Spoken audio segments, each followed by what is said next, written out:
Hello, everyone. First of all, we are just going to listen to some music for the meantime. Thank you very much.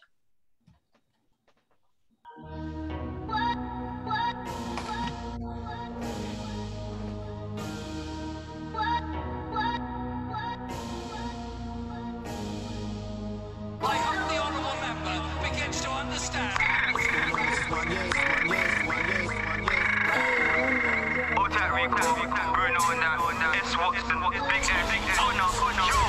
Boys make cuts to the NHS. Big round bone and they're cutting up feds in the social care. Like these men chat about knife crime, more time they're cutting up things with chest. Right friend chat about DIG, but David dashed and he left his friend. What are you trying for? Boys make cuts to the NHS. Big round bone and they're cutting up feds in social care. Like these men chat about knife crime, more time they're cutting up things with chest. Right friend chat about DIG, but David dashed and he left his friend. Dashing. Who's with it? With it. Big cuts came so hard, but you grab a label form and fill it. Like 18 blues are biggish. Man be jumping parties, come like the Tories works unfinished. My man come so red, but a few months back he was green like spinach. LD went into the drama, then yellow come like banana. They love the Brexit palaver. We made them run through the mama. They lost the young, gained the farmer. They lost the youth, try get it back by legalizing marijuana. You man are funny, give me laughter. Knock and the labour, I think it's red in hair. My young G gotta protest and he's gotta make it there. Society ain't equal, so we gotta make it fair. London so labour, that's why I rate it there. They're making enemies. These man love her import with dead austerity. If you rate those cuts, my guy, you ain't no friend of me. Manifesto whipping, but you don't know the recipe. You don't know the recipe. I don't know if you heard of this.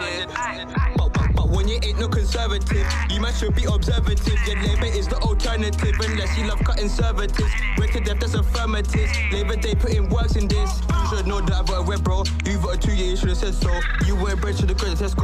Know that here, that came my next flow. Yeah, 1 year, I'm the best, bro. Come on there, I got the next flow. LAB, that's my death, bro. LAB, that's my death, bro. Boys make cuts to the NHS. Big round bone, and they're cutting up feds in the social care.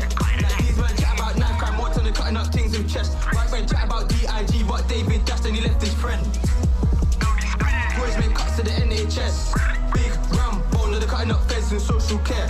Like these men chat about knife crime, more time they're cutting up things with chest. Right friend chat about DIG, but David dashed and he left his friend. Dashing it. All the guys, young M shafts, everyone knows. M block, you get me? You heard me?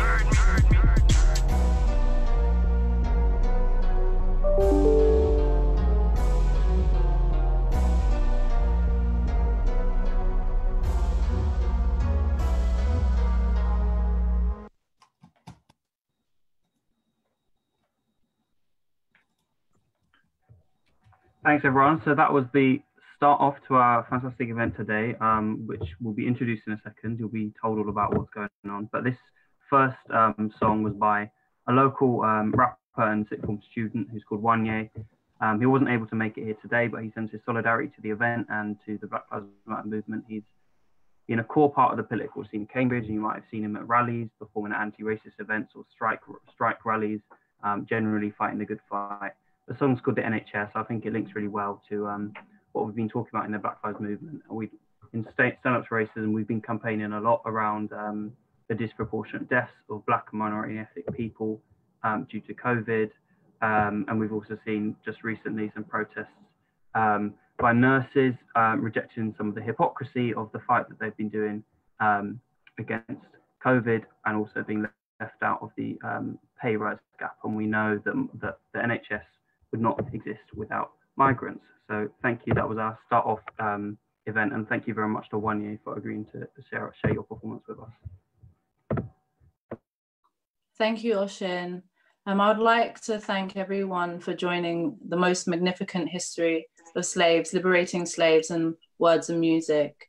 It's 11 weeks today since the death of George Floyd. And although it has been a very emotional 11 weeks for a lot of us, we have actually seen a huge stand in solidarity. We have seen people from all races, ages, backgrounds, sexualities, and different activists from different areas come together to stand as one in the fight against racism. On Saturday, Movement Against Racism held Cambridgeshire's first annual Afro Appreciation event, where we celebrated the abolition of slavery through dance, songs, poems, and music, but also to bring light to all of the challenges that we as a race and as society still face. I would like to firstly introduce Richard Rose, who will be making tributes to Mitch and Joe Robbins. Thank you, Richard.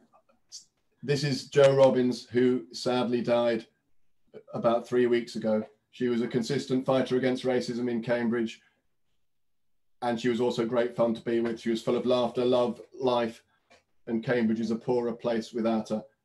Even when she was ill, she would join us on anti-racist protests. I remember when Tommy Robinson and his crew came to Cambridge almost exactly 2 years ago, she was there in her wheelchair because she didn't want to miss out on opposing racism. And so Jo is somebody we miss very much.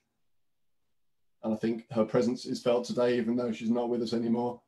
And there's one other person who a lot of you will know, who we also want to pay tribute to, who is Mitch Mitchell, who died suddenly last week. It was a big shock to a lot of us to hear of his passing, because he felt like a force of nature that could never grow old. There's a picture of him. He was active with the Anti-Nazi League in the 70s against the National Front, against the fascists of the National Front, and he continued to be active in anti-racism. He was active with Stand Up to Racism, Rock Against Racism, Love Music Hate Racism, and more recently, he set up his own charity to help refugees. He loved music. He's the only person I've ever met who had a #1 hit in Sweden. And there he is with a band that I work with called the Baby Seals. So rest in peace, Mitch, and rest in peace, Joe. I think your presence is felt here today, even though you're no longer with us. Thank you.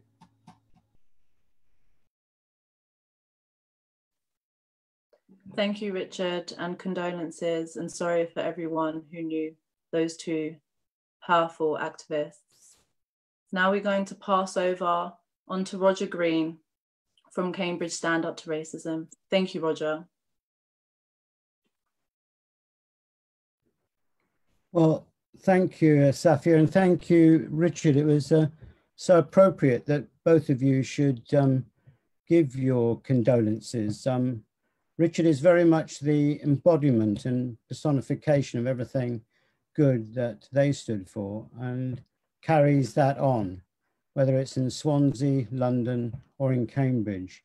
And Safiya, from your movement against racism, very much, so much in the spirit of those two fine anti-racists and people that fought for a better world. And my link with Mitch goes back to the Anti-Nazi League. I'm wearing the Rock Against Racism. I don't know whether you can see that.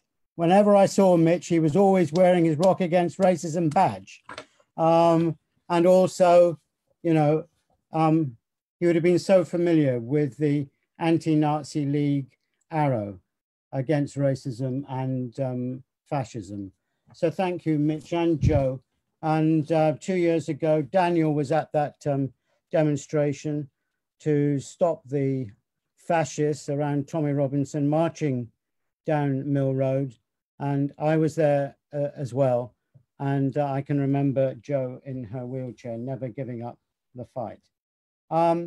Well, as you mentioned, Safiya, it's 11 weeks. It's 11 weeks to the day, actually, 11 weeks to the day that we had that 8 minutes and 47 seconds of horror that went around the world. Of course, it's not the first. The difference about this one was that everybody saw it happen, and it was totally brutal, and you can barely bear to watch it. But what resistance there has been around the world to that and to COVID-19. You know, if that is the brutality, the flowers that have blossomed, which are pointing the way really to a better world in the fight against racism, has been quite remarkable. And people that have been brought together. I mean, Daniel will know this, that it is so brilliant that we've got people from different political parties, from different groups, all working together with one aim: to stop this horrible virus of racism and to face the disasters of COVID-19 together. And what things have happened? firefighters taking the knee at the fire station in Parker's Peace, a weekly protest at Green End Park, and also the brilliant things that Movement Against Racism have done. We've seen the most massive demonstrations, as big as the one that Richard mentioned and I mentioned 2 years ago when we stopped the Football Lads Alliance marching down at Mill Road. This is all quite wonderful. It's very appropriate, Safiya, that actually on Saturday, you had this celebration for the abolition of slavery. And here we are 2 days later, and here you are again. And now we want to celebrate the abolition of slavery, but the magnificent part that slaves played in that liberation. Quite remarkable. Thank you so much, all of you, for coming along, and all the people that have contributed over the last 11 weeks. And I know before then, but it's all been brought so much to fruition over the 11 weeks. Too many people to name, everybody bringing extraordinary talents, whether it's the talents of photography, or the talents of music. This is an absolute, you can't use the word joy, can you? Because it is not joyful, but there is joyousness in the fight against an oppressive world. And I feel so honored to be a part of it. Thank you very much.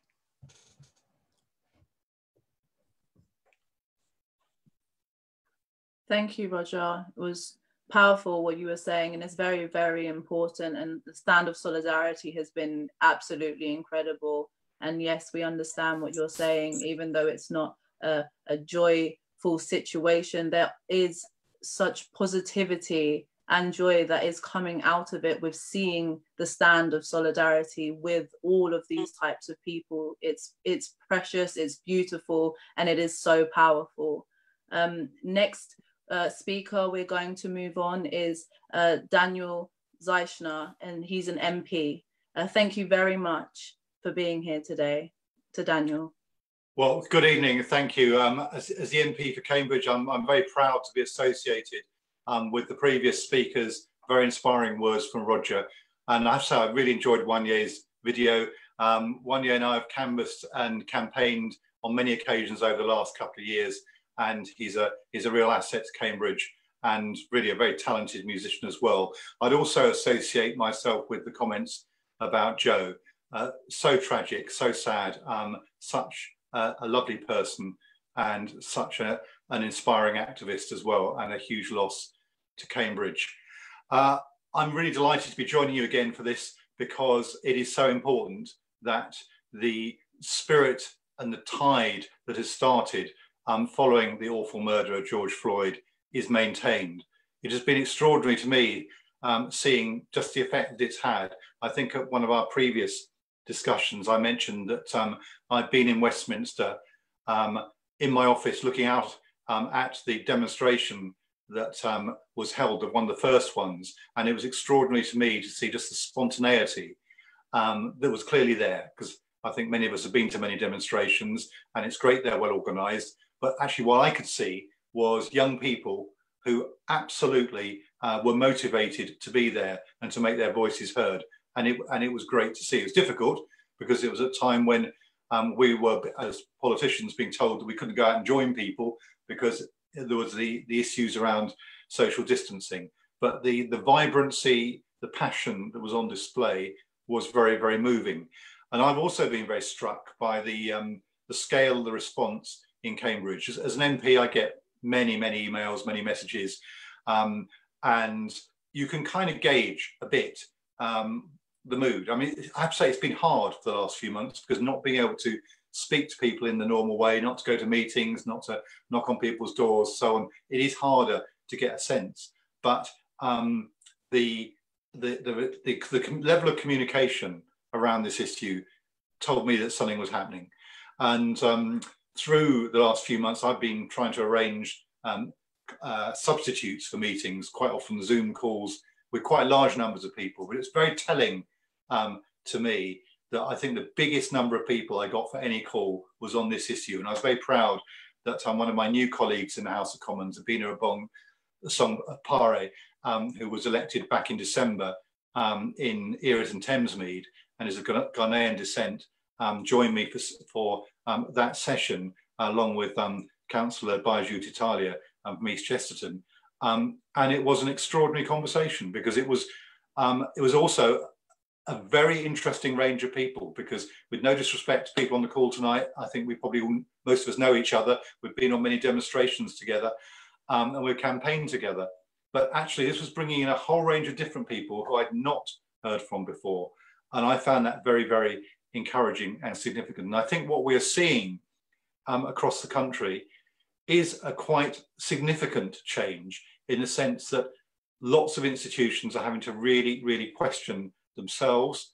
Lots of people are themselves having to question how we have seen the world in the past, and recognize that it is changing, and it is so good that it's changing. Now, whether we can make that a change for the good and for good, I think is the challenge to us all. That's why events like this are so important, because it is part celebration of what has been achieved, but also a vision of so much more to be achieved, and a recognition of the absolutely deeply entrenched inequalities that are pervading all through our society and system. So whether it's challenging some of the images from the past, some of the statues, some of the things that people kind of appear to celebrate without even knowing what they are about, now that questioning is going on. I think it's a really, really important time. And those people who somehow see this as an attack on our country or our traditions, no, our tradition is actually of challenge, it's of criticism, and it's of remaking our history as we understand what's gone before. So a really, really important time. Thank you all very much for all the work that you're doing. I think one thing I can say with confidence is that in Cambridge, we will always have people who are engaged and who are committed. And I look forward to working with people as we take this forward and really mount a substantial challenge against the kind of inequalities we've seen, not just in our country, but I'm afraid around the world in different forms. And we can play a leading role in that. And I look forward to playing my part with you. So thank you.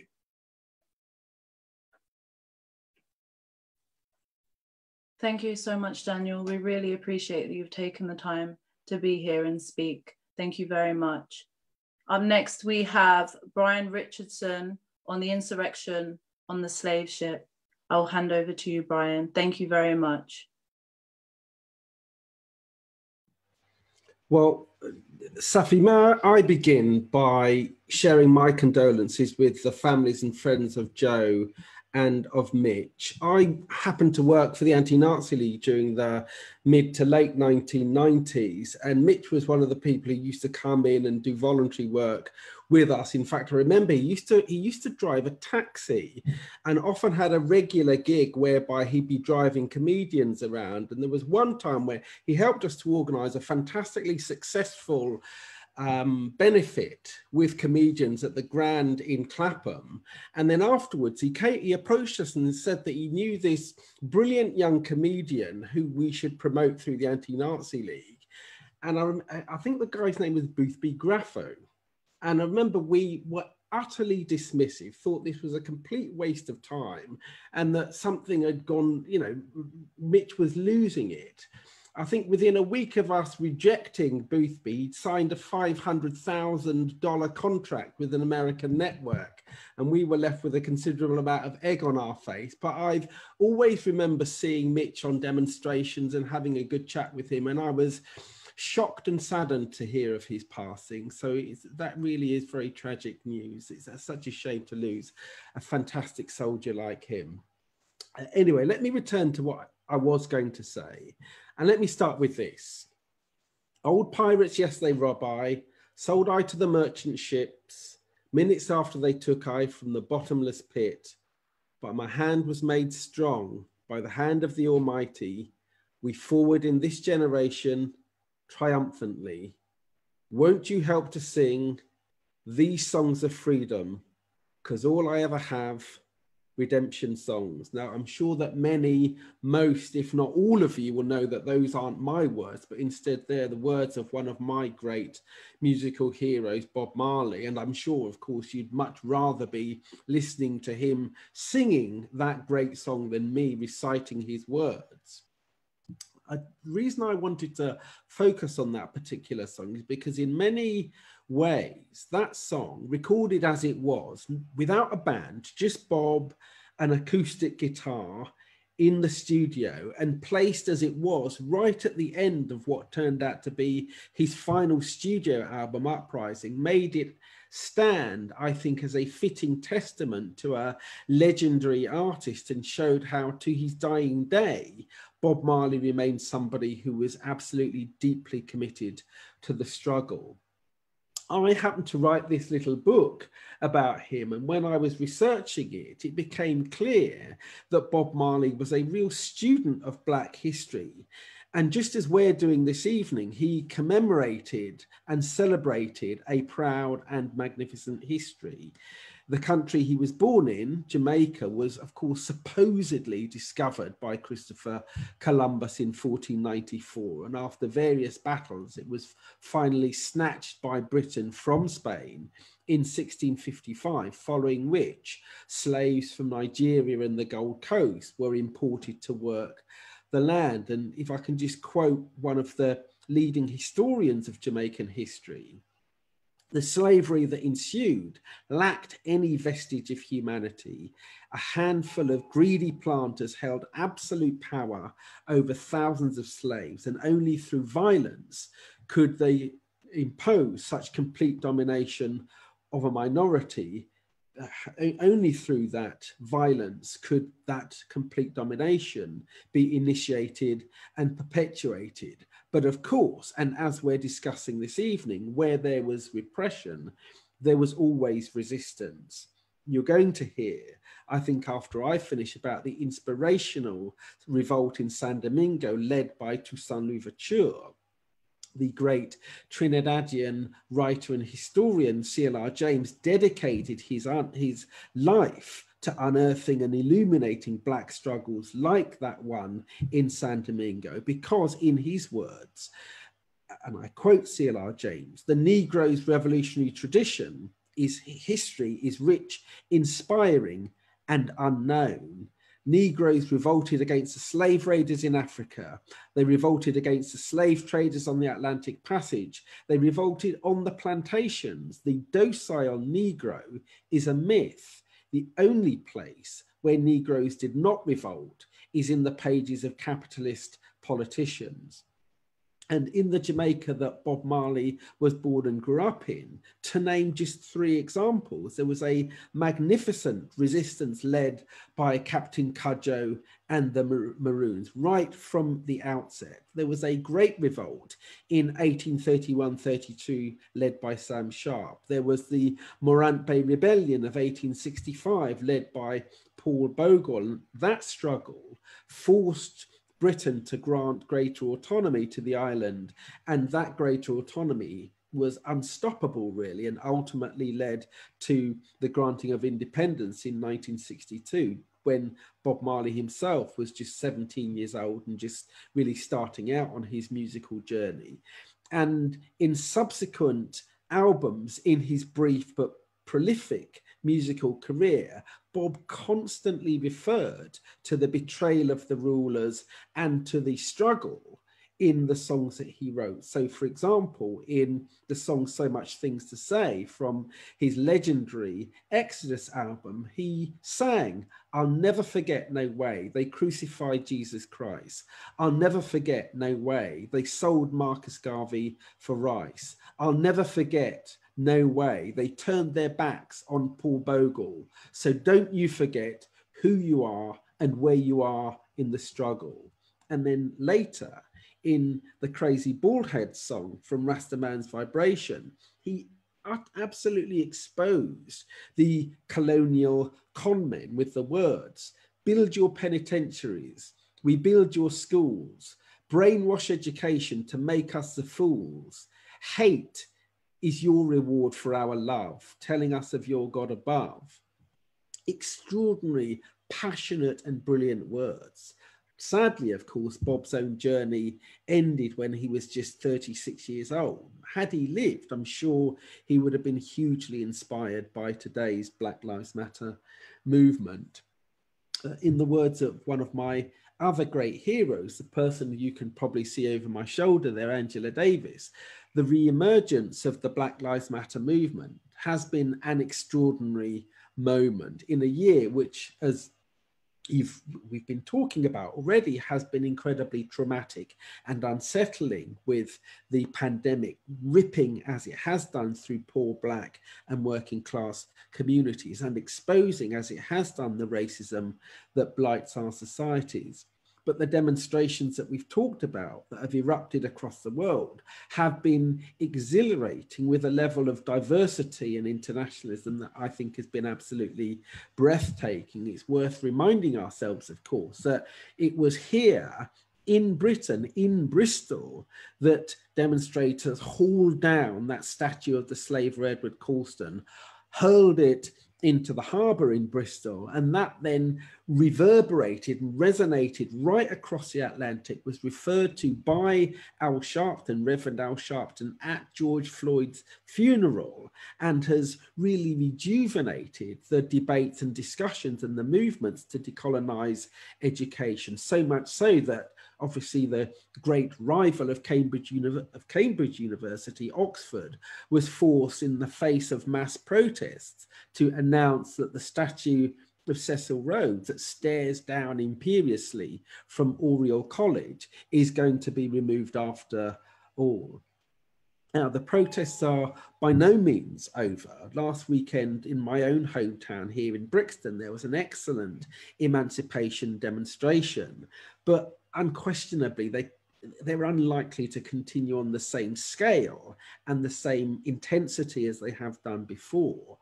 And I think the challenge facing us now, therefore, is to ensure that we transform what has been an extraordinary moment into a movement for lasting change. And that's why within Stand Up to Racism, we focused on 3 specific key demands: a public inquiry into COVID-19 and the disproportionate impact upon Black, Asian and minority ethnic communities, the end of the discriminatory stop and searches under Section 60 of the Criminal Justice and Public Order Act, and, as is the theme of tonight's forum, decolonisation of education.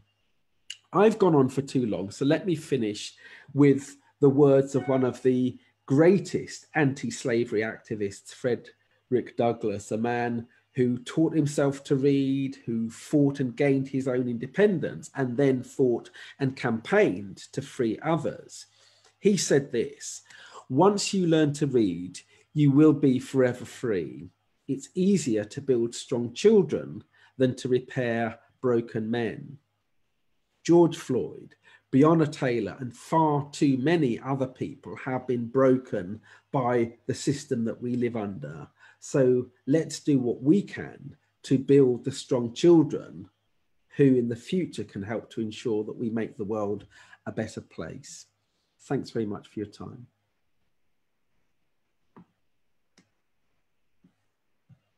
Thank you very much, Brian, for taking the time and saying those important, powerful words. I love the last quote that you said about children. Even myself, I live by that with my son, and ensure that I teach all of my friends, the other parents that I'm surrounded by, that they, inform their children, because it is correct. It is easier to teach a child, they soak it up like a sponge, than to try and, retrain, teach a broken man. No, we really appreciate that. Next up, we have a video of Robin Gillan, a banjo player. This is An Instrument of Equality, the Banjo and the Fight Against Racism. Hello, Robin Gillan here. I've been asked by Roger Green if I would say something about 5-string banjo and maybe play a piece and relate it to the civil rights movement, the Black Lives Matter movement. I've been playing banjo since I was 16. I'm 46 now, so quite a while. And I initially heard it from my dad. My dad was a friend of Peggy Seeger, who was the sister of Pete Seeger, the civil rights activist and musician, very famous. He used the banjo to reach millions of people. The banjo is originally from Africa, and it's not till it was always known, but I remember saying this to people years ago, and people are arguing with me, so no, it can't be, surely it's from Ireland or somewhere, and I said no, it's from Africa as far as I know. And here is a drawing, an illustration from 1770 apparently, an instrument from I think that's from Mali, but these instruments are still played in West Africa, Mali, Ghana, Ivory Coast, and they were generally made from a hollowed out gourd, which is like a pumpkin, like for a squash family, and with skin over. And many of them had this 5th string drones as well, and they were played in down picking style, still are. And in fact, a gig I did once, I had my banjo, and there was a guy from Mali there playing one of those gourd type instruments, and he had a go on the banjo, and it was exactly the same technique. Sadly, they came to America via slave ships and became almost like a national American instrument, and outrageously they're actually used in sort of black minstrel type bands, sort of mocking black culture, which is a big shame. It's outrageous and sad. But there always have been black banjo players in America, and fiddle players as well, and they've often tried to put the word out to younger black people, no, this is your culture, this is your instrument, don't be ashamed of it. If it was part of my culture, well, other than my dad playing it in London, I'd be very, very proud, because it's a fantastic instrument.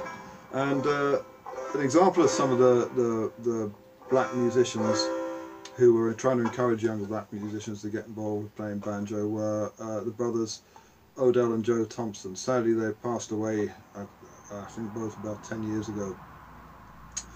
But if they could have seen bands like the Carolina Chocolate Drops and singers and banjo players like Rhiannon Giddings playing today, and reclaiming this instrument for black people, I think they would have been very, very proud. And I think it's also worth a note on early recording artists. They tended to categorize people, so black people were guided. They wanted to record black blues music, so therefore black musicians were more likely to go into blues, and with white country musicians, they wanted them to play fiddle and banjo, so they were kind of siphoned in the other direction.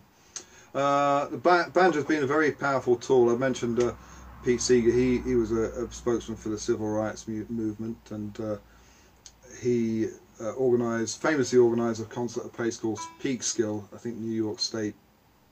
But Paul Robeson is the main singer, and Pete played the banjo, and Woody Guthrie was there.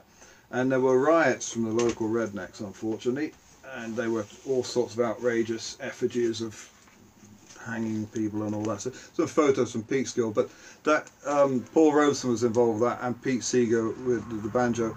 And in case people don't know about Paul Robeson, I'm sure many of you do, he's a very important man in the civil rights movement too. So check him out. Anyway, I'm going to play something, and this is a tune called Texas Traveler, one of my favourite recordings of banjo from 1942, from Frank Patterson and Nathan Fraser, two black musicians.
Thank you for that beautiful music. It was very uplifting. The banjo is phenomenal. I myself am not very familiar with it, and I only just actually learned about it when I previously watched that video, and I thought it was incredible. And he is really talented when it comes to playing that instrument. I'm sure we can all agree.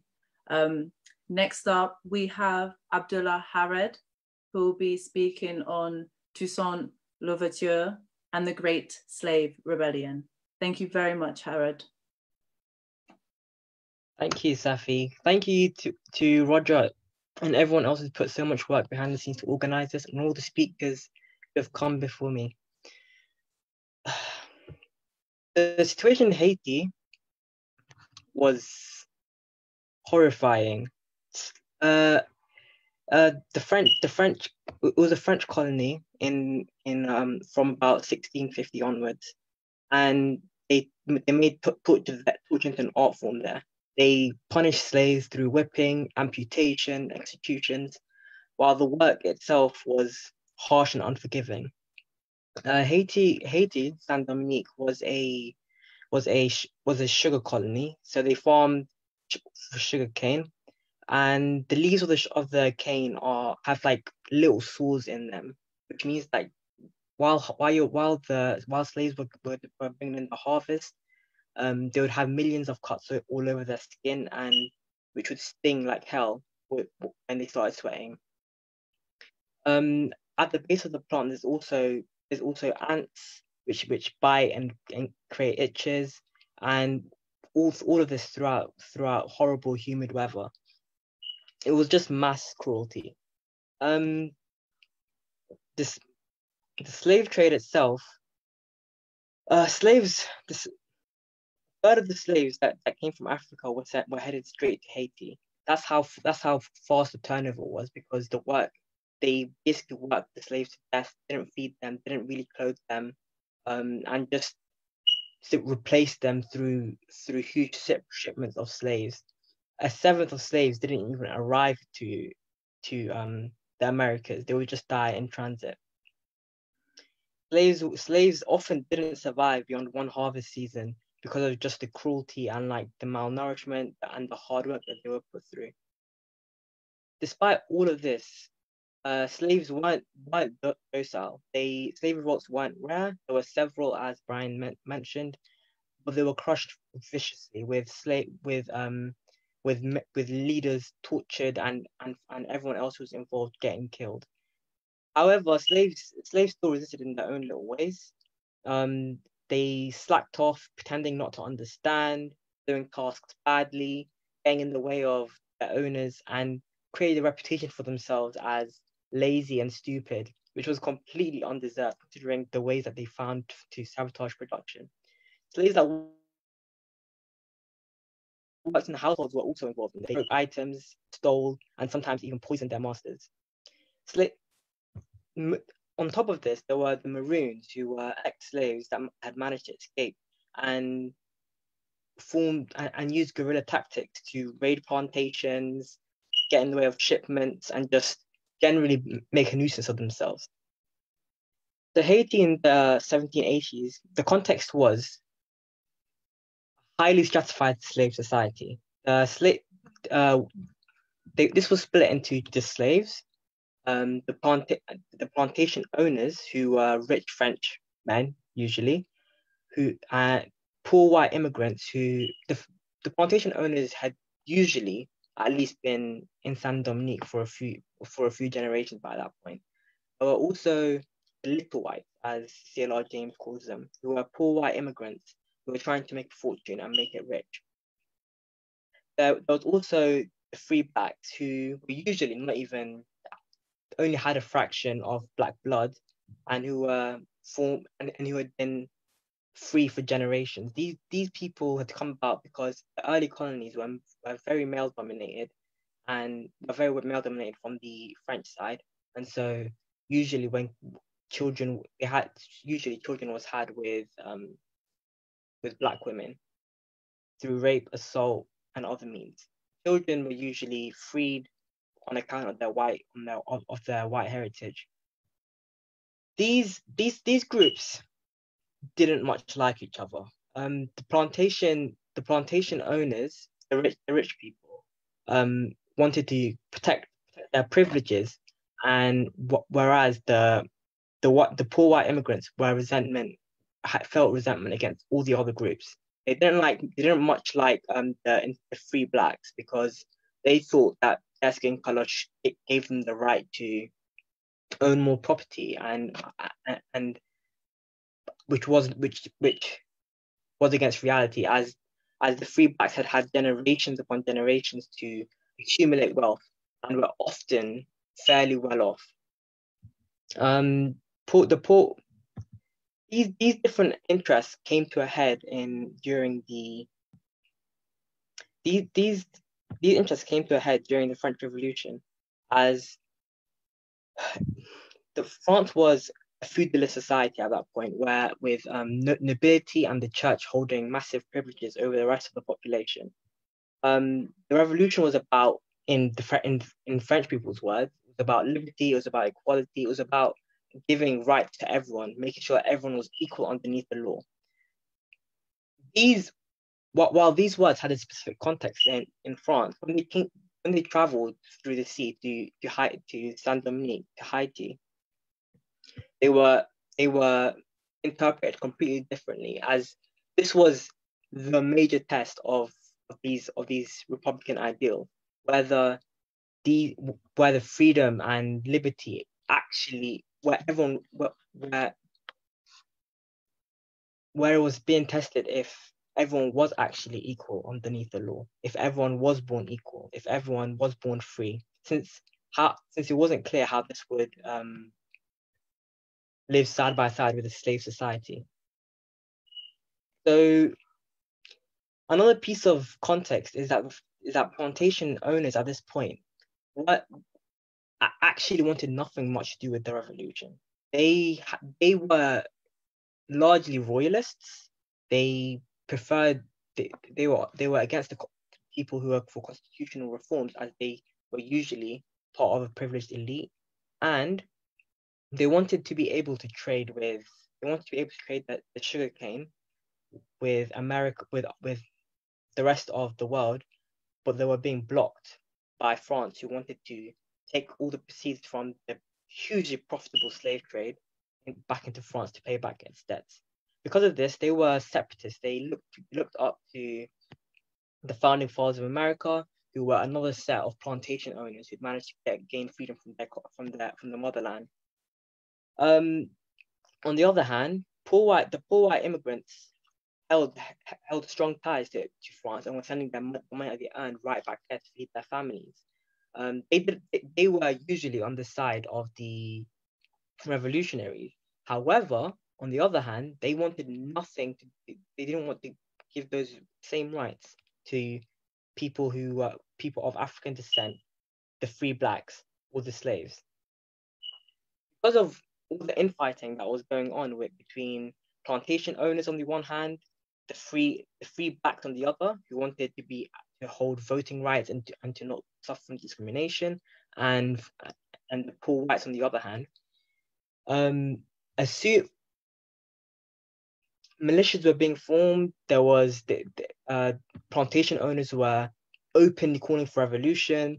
It was a complete mess. It wasn't any unified strategy by anyone. It was just internecine warfare. And then on top of this, a slave revolt started getting planned. In 1791, a coalition of Maroons and carriage drivers, slaves across Haiti came together to plan a revolt. 2 weeks later, they came together and they set out a plan, and this plan was to burn down all the plantations, to destroy all the tools that their owners had used to terrorize them, and get rid of all the things that were holding them down. So they rose up and they burnt down all the plantations. They burnt down the sugarcane, the harvest, the barns, the stables, everything. while they were doing this, they also singled out particular overseers and plantation owners who were particularly cruel, or who had raped their slaves, and they killed them. However, the reports of how many white people died under the slave revolt were hugely exaggerated. Only 400 white people died in the 3 months after the revolt. 400 out of a population of 20,000 died, and these 400 included everyone who died, not just plantation owners, but also soldiers and militias who died in combat. Opposed to this, more than 4,000 slaves died, as they weren't armed with anything more than machetes and agricultural tools. It was a hugely lopsided fight. The few years after the slave revolt were a period of U-turns, as the free blacks would ally themselves with the plantation owners on one hand, and then with the rebels, and then with the rebels themselves splintering into different generals and different pieces of territory, and just there was a whole. It was as confusing as the French Revolution. However, there were some clear trends. As time went on, the idea of emancipation grew in everyone's minds as it was more normalized, and as more and more slaves were becoming free. At the beginning of the slave revolt, the only demands were for basically better work conditions, for no whipping, a day off, demands of that nature. They weren't necessarily asking for freedom. They were asking for a way, just something to let them live. However, by 1795, the Toussaint Louverture and others were fighting more for straight up freedom. They were fighting for emancipation, and that's the only line. That's the only thing that they were willing to fight for.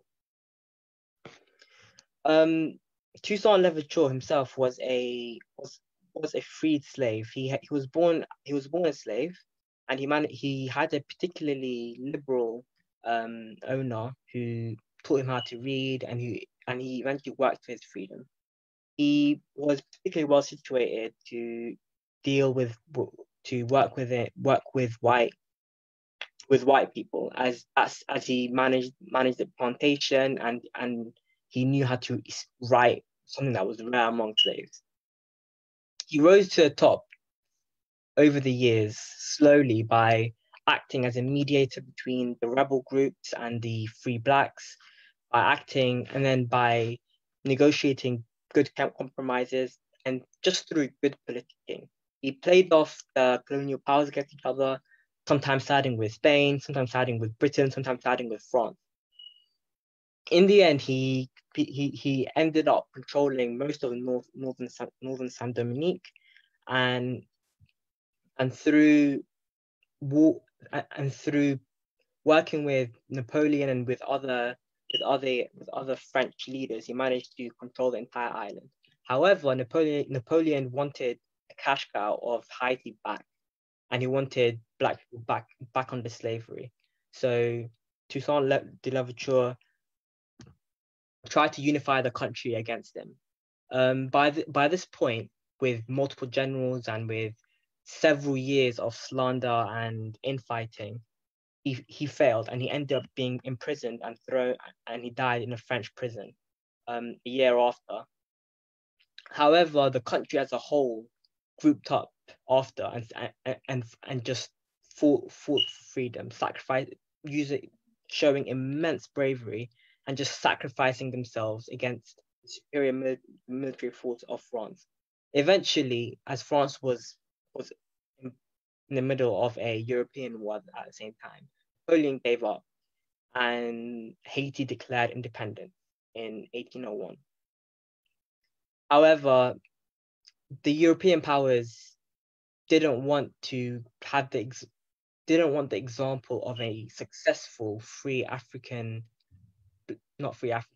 black country in the vicinity. So they embargoed it, cut off trade links, didn't recognize the government, and supported military dictators, intervened, and throughout, and all of these racist policies eventually ended up with America invading the country, occupying it, and it being left as the country that we see today. It's been under military dictatorships of one form or another since 1801, and recently was hugely impacted by a earthquake that ended up killing, I think, more than 300,000 people and leaving 1.5 million people homeless.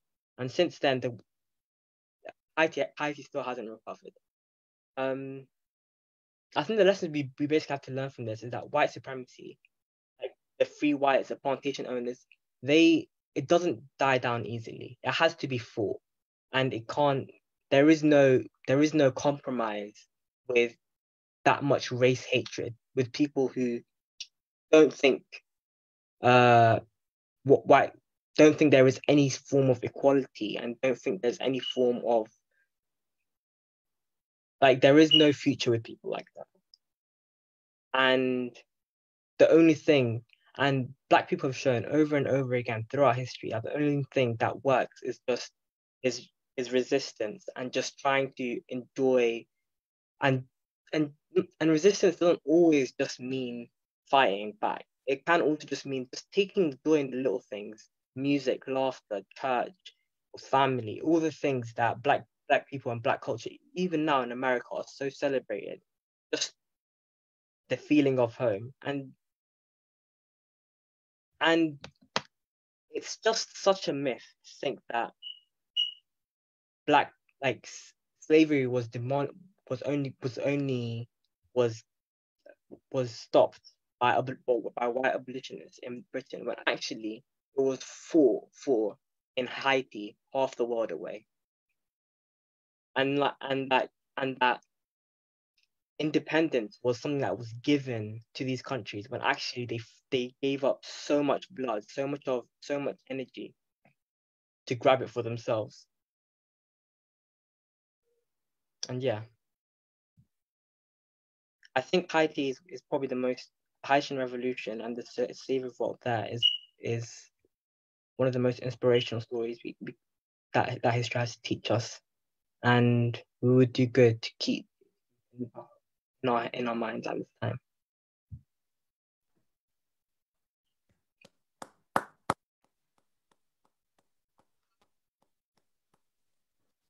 Thank you so much, Hared, for that. It was really, really interesting.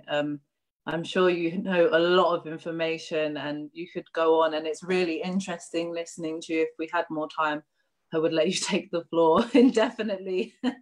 But no, really powerful stuff. Thank you so much. It's incredible, your knowledge. And now we're going to watch a video of Aminah Rahman doing her poem, Unity. Thank you. Yeah, it's 2020 and we're off to a bad start. And now I can feel this really getting to my heart. Let's find the unity, take the opportunity. Racism is equal to bigotry.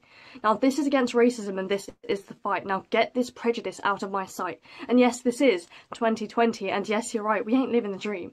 Now this is the fight. I'm trying to do it right. I gotta tell you, this ain't black versus white. We got to get through this all together.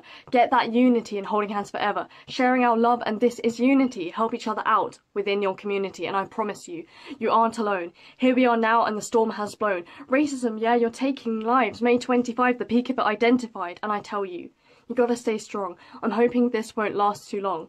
And many lives have been postponed, but I promise you, you aren't alone. So please, let's stand side by side and get rid of those nights I cried. Midnight memories and late night thoughts, come on, we need this endless support.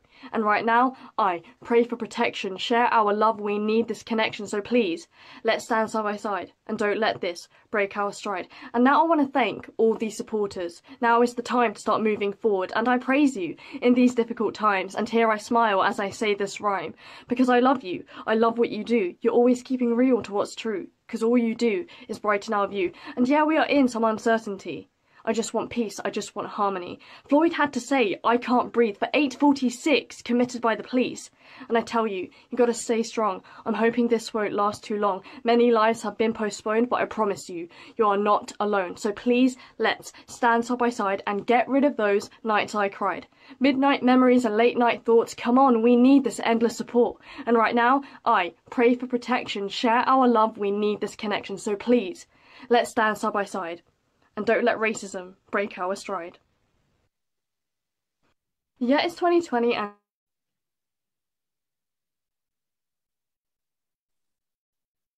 Powerful words by Aminah. As always, she spoke at our event on Saturday, and her poems are incredible. If you listen to the words carefully, they are really important. Next, we are passing on to Aminah's mother, Shahida Rahman. She's going to be speaking about Harriet Tubman, the epitome of the most magnificent history of resistance. Thank you, Shahida. We appreciate you. Thank you, Safi. Good evening, everybody. Thank you so much for joining us tonight. I'm going to talk about Harriet Tubman. Now, when I was asked to talk about her, I didn't know a lot about her.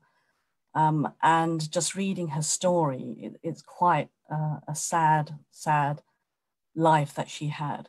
So who was she? Well, she was an American abolitionist, a political activist, and she was also a slave. She was born into slavery and she lived a very cruel and hard life.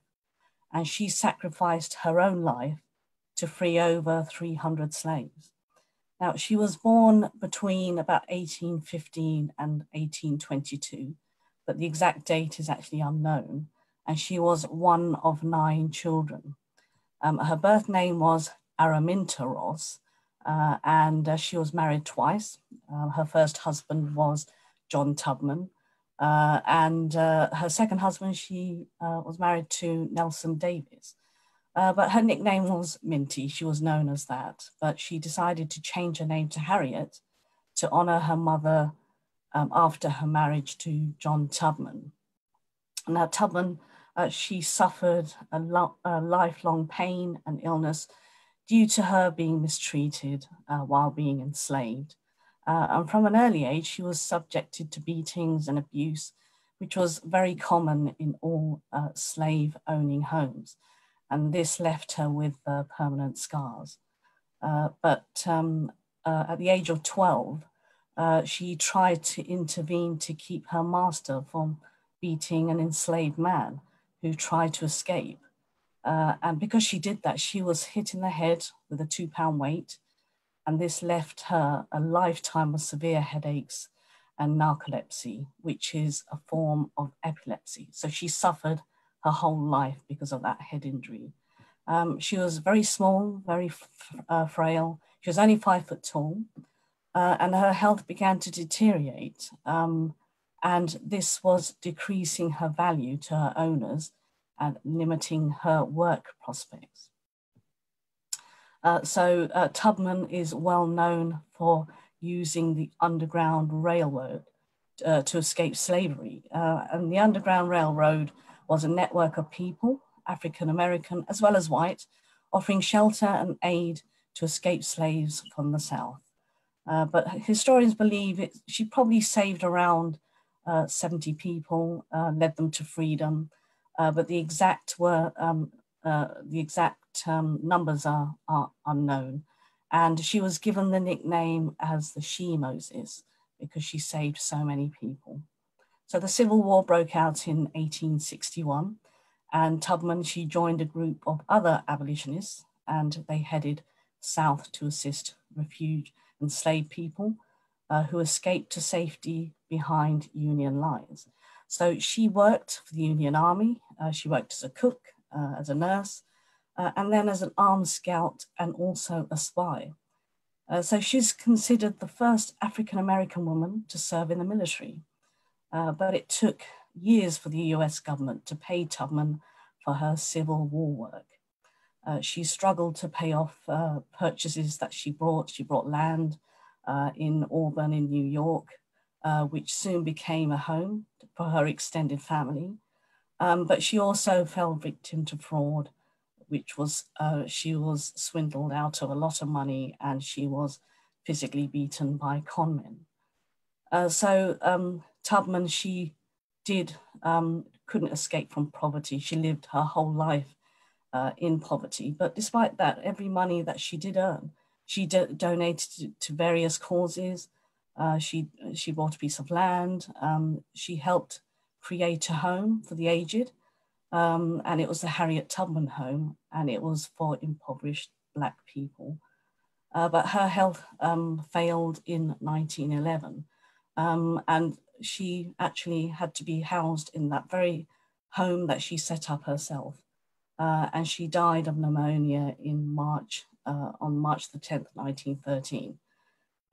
But, you know, despite her fame, her achievements, she just never could escape from poverty. And her life was cruel to the extreme. But in 2016, the US Treasury Department, they announced that Harriet Tubman would appear on a $20 bill. But sadly, this has been put on hold. It's been 4 years now, and they're still thinking about it. So we hope that her picture will appear on a $20 note. So just to end on that note, one of her famous quotes is, "I had reasoned this out in my mind. There was one of two things I had right to, liberty or death. If I could not have one, I would have the other." Thank you.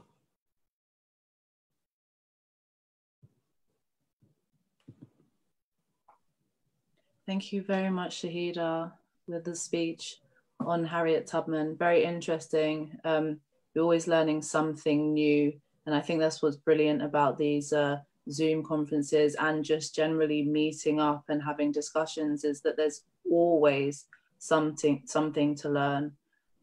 Well, this actually concludes our Zoom meeting.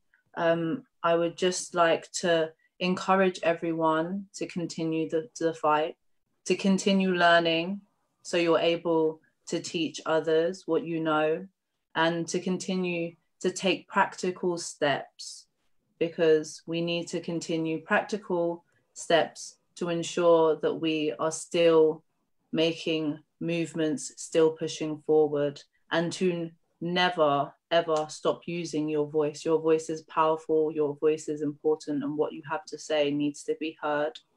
If you are able to, on Wednesday, the FBU will be taking the knee, as they have been doing so, outside the fire station. They continue to support the movement and have been very active in doing so. One of the FBU members, Dominic, attended Mars' first annual Afro Appreciation event on Saturday to show his support. So they are incredible at pushing forward and taking a stand. Any events that you're able to attend, look up on the Stand Up to Racism page. We really, really appreciate you. Thank you to all of the speakers today. Everything that you've said has been incredibly, incredibly important and powerful. I hope we have all taken something away with this. And even the performances, the poems, the music, it was all very incredible. Thank you very much, everyone. Have a brilliant day.